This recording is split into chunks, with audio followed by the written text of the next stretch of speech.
Swanage Pier, gateway to the Jurassic coast, Captain Bobo said to Sheila, the first officer, as they docked the famous paddle steamer Red Gauntlet. From the pier, a voice called out, "Package for Captain Bobo." "Up here," shouted Sheila from the bridge.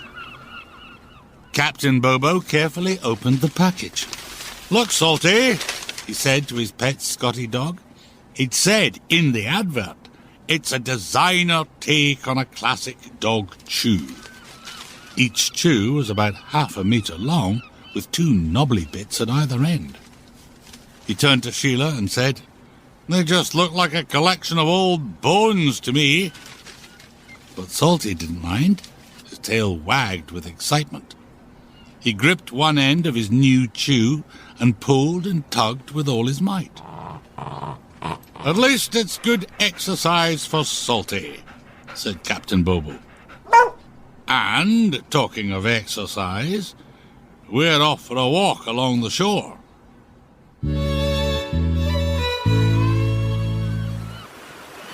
It was a beautiful day, bright and sunny, and so the captain and Salty walked for miles.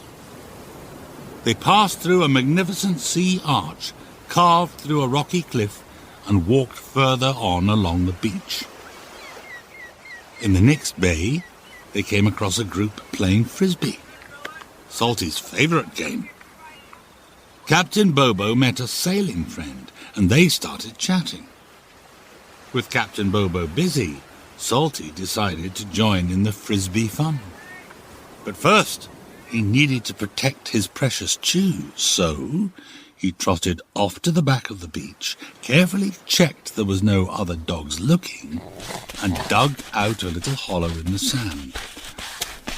He carefully placed his chew in the hole, then quickly covered it up, flicking lots of sand over the top until the bone was completely buried.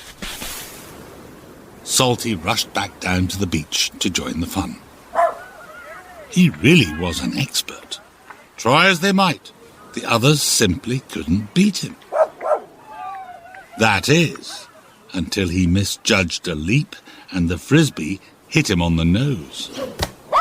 Salty gave a little yelp. It was such a shock that he had to run off to dip his swollen nose in the nice, cool sea. Minutes later, he was back, jumping around, twisting this way and that, never missing a catch. Captain Bobo enjoyed watching Salty's acrobatics with the frisbee. He was really proud of his clever little companion. "Time to head back, Salty. Where's your new chew? Go find it." Salty rushed off in search of his chew, but try as he might, he couldn't remember where he had buried it. Now, normally dogs don't need to trust their memory. They can rely on their super-sensitive sense of smell to find things. But poor Salty had a problem. His poor wee bashed nose meant he couldn't smell a thing. Finally, he had to admit defeat. He crept back to Captain Bobo, chew-less.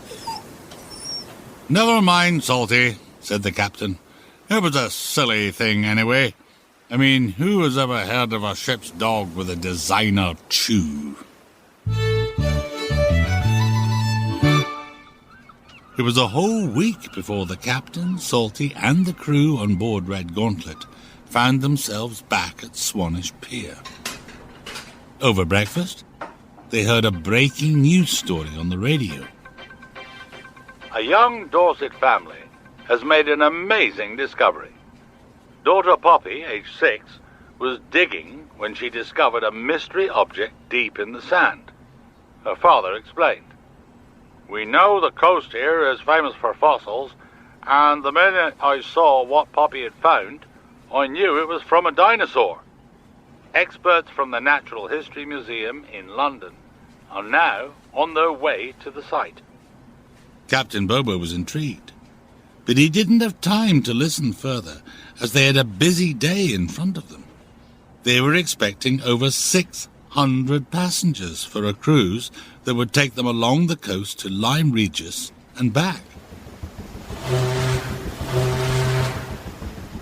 After supervising their departure from Swanage, Captain Bobo went off to his cabin to check his emails.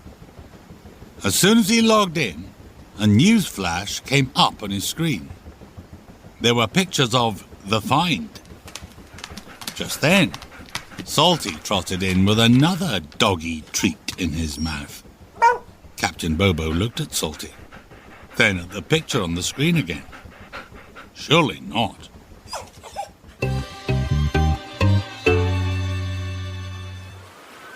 Later that day, Captain Bobo and Salty set off along the coast together. They walked through the sea arch, then on to the beach where Salty had played frisbee. A little crowd had gathered at the back of the beach. Captain Bobo feared the worst, and that it was all a terrible mistake. The area near the cliff was taped off with yellow and black hazard tape. Behind the barrier, some people were digging a trench in the sand.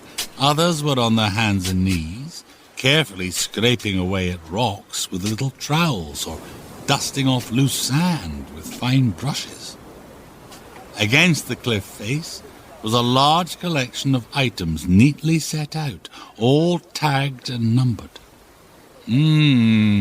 Murmured Captain Bobo thoughtfully, a little embarrassed.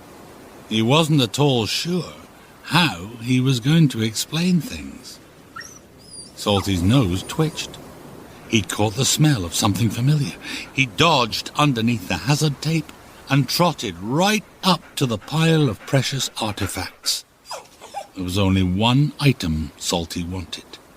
His chew. He sniffed it out and carefully picked it up in his teeth. A security guard saw him and shouted over, "Oh, you! Put that down!" Then one of the workers made a grab for the chew and got hold of one end. A tussle ensued. Salty thought it was a game, just like his tug-of-war with Captain Bobo. Captain Bobo saw the rumpus and shouted out, "Hey, that's my dog!" "That may well be," said the security guard, "but he's got hold of a very valuable specimen." Then someone in a white lab coat stepped forward, a professor from the Natural History Museum. "What's the problem here?" she asked. Captain Bobo tried to explain. "Your guard's worried my dog is running off with a valuable fossil, but actually, I think it's just a dog chew he buried here last week." The professor smiled. "Oh yes, that. We recognized right away that the original find was only a dog chew. But we thought, since we were here, we might as well have a look around. It's such an important coastline for fossils, you know, so it's always worth checking. And, sure enough, we've discovered something else. Something unique. The bones of a fully preserved relative of the ichthyosaur. It's extremely rare. So, you see, we can't thank you enough. You and your clever dog, too. Without him, we wouldn't have come here today. What's his name?" "Salty," replied Captain Bobo proudly. "Ichthyosaltiosaur. It has a certain ring to it," mused the professor.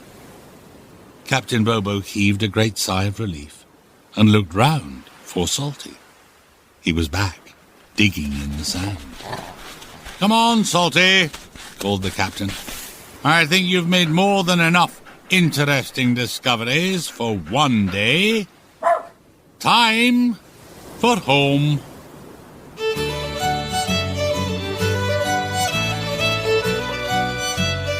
This is a Bell Media production, narrated by John Sessions, supported by the Audio Content Fund.